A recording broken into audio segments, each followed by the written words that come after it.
Breast augmentation surgery பண்ணிக்கும்போது breast இம்ப்ளான்ட்டை எப்படி select பண்ணுறது அப்படிங்கிறத பற்றி இந்த வீடியோவில் சொல்கிறேன்.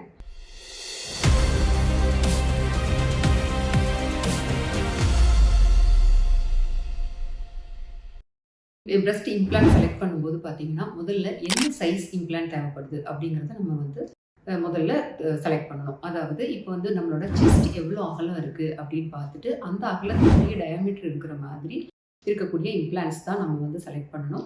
அது மட்டும் இல்லாமல் வால்யூம் எவ்வளோ இன்க்ரீஸ் பண்ண தேவை இருக்குங்கிறது ஒரு ஐடியா இருக்கணும் நமக்கு.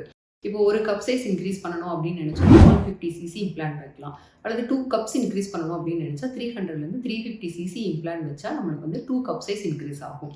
இதை நல்லா பேசிக்காக நல்லா புரிஞ்சுட்டு நம்மளை எவ்வளோ சைஸ் நம்மளுக்கு இன்க்ரீஸ் பண்ண தேவை இருக்கோ அந்த அளவு இம்ப்ளான்ட் நம்ம ஆர்டர் பண்ணி நம்ம இம்ப்ளான்ட் சர்ஜரி பண்ணிக்கலாம். இன்னொன்று 2 டைப் ஆஃப் இம்ப்ளான்ட் அவைலபிளாக இருக்குது. அதாவது ஷேப்பை பொறுத்து. அதாவது அனட்டாமிக்கல் இம்ப்ளான்ட்னு ஒன்று இருக்குது, அல்லது ரவுண்ட் இம்ப்ளான்ட்னு இருக்குது. அனட்டாமிக்கல் இம்ப்ளான்ட்ங்கிறது பியர் ஷேப்பில் இருக்கும். யூஸ்வலாக இந்த இம்ப்ளான்ட் நம்ம யூஸ் பண்ணுறது இல்லை.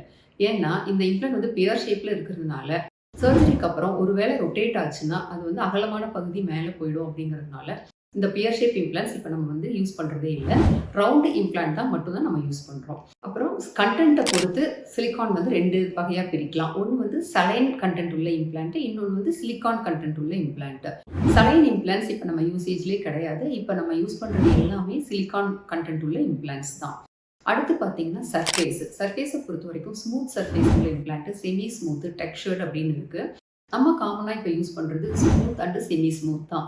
டெக்ஸ்சர்டு இம்ப்ளான்ட்ஸ் ஒரு சிலர் சொல்கிறாங்க அந்த டெக்ஸ்சர்டு இம்ப்ளான்ட்ஸ் பார்த்தீங்கன்னா நம்மளுக்கு ஃபியூச்சரில் கேப்சுலர் கண்ட்ராக்சர் அந்த மாதிரி காஸ் பண்ணுறதுக்கு அதிக வாய்ப்பு இருக்குது. அப்படிங்கிறதுனால நம்ம அதை அதிகம் யூஸ் பண்ணுறது இல்லை. இன்னொன்று பார்த்தீங்கன்னா ப்ரொஃபைல் ஆஃப் த இம்ப்ளான்ட். ப்ரொஃபைல்ங்கிறது நம்மளுக்கு எவ்வளோ ப்ரொஜெக்ஷன் அந்த இம்ப்ளான்ட் கொடுக்கும் அப்படிங்கிறது தான் ப்ரொஃபைல். இதில் பார்த்தீங்கன்னா low profile, high profile, very high profile, medium profile அந்த மாதிரி இருக்குது. நம்ம மோஸ்ட்லி ஹை ப்ரொஃபைலும் வெரி ஹை ப்ரொஃபைல் இம்ப்ளான்ட்ஸ் தான் யூஸ் பண்ணுறோம். அதாவது பேஸ் சின்னதாகவும் ப்ரொஜெக்ஷன் அதிகமாகவும் இருக்கக்கூடியது தான் இந்த high profile and very high ப்ரொஃபைல்னு சொல்கிறோம். இதுதான் பிரஸ்ட்டுக்கு ஒரு நல்ல ப்ரொஜெக்ஷனை கொடுக்கும்.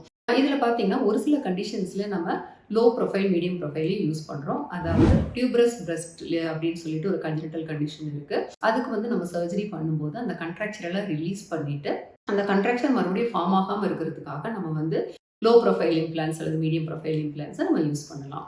இப்போ ஒருத்தர் பிரஸ்ட் இம்ப்ளான்ட் சர்ஜரி பண்ணிக்கிறதுக்கு போகிறதுக்கு முன்னாடி என்ன சைஸ் இம்ப்ளான்ட் நம்மளுக்கு தேவைப்படும் அதை முதல்ல டிசைட் பண்ணணும். என்ன கண்டென்ட்ல இம்ப்ளான்ட் நமக்கு வைக்கிறாங்க அப்படிங்கிறத முன்னாடி தெரிஞ்சுக்கணும். அதுக்கப்புறம் என்ன சர்ஃபேஸ் இம்ப்ளான்ட்ஸ், என்ன ப்ரொஃபைல், இதெல்லாம் தெரிஞ்சுட்டு அதுக்கப்புறமா நீங்கள் இம்ப்ளான்ட் ஆர்டர் பண்ணி நீங்கள் பிரஸ்ட் இம்ப்ளான்ட் சர்ஜரி பண்ணிக்கலாம். Thank you all.